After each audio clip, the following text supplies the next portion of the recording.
He did not strike it off, either. I returned to my work. Catherine leaned her head and arms on the table till she heard the slight rustle of the covering being removed.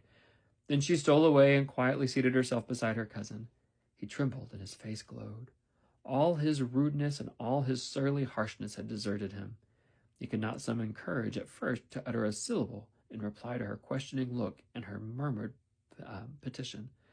"Say you forgive me, Hareton, do. You make me so happy by speaking that little word."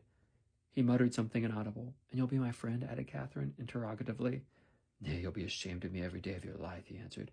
"And the more you know me, and I cannot bide it." "So you won't be my friend?" she said, smiling as sweet as honey and creeping close up.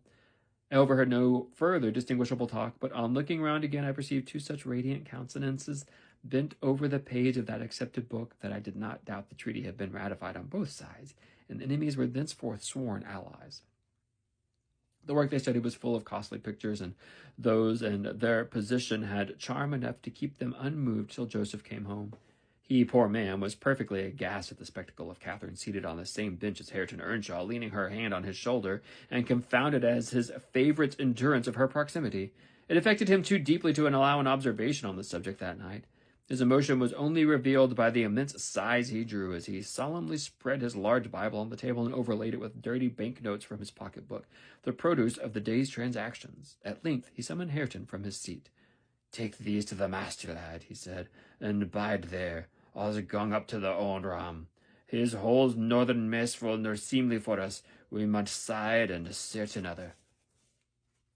"Come, Catherine," I said, "we must side out too. I've done my ironing. Are you ready to go?" "It is not 8 o'clock," she answered, rising unwillingly. "Hareton, I'll leave this book upon the chimney-piece, and I'll bring some more tomorrow." "Only books to leave, and you'll take those inside," said Joseph. "Until the midst you find it again soon, you must please yourself." Cathy threatened that his library should pay for hers, and, smiling as she passed, Hareton went singing upstairs, lighter of heart, I venture to say, than ever she had been under this roof, except, perhaps, during her earliest visits to Linton. The intimacy thus commenced grew rapidly.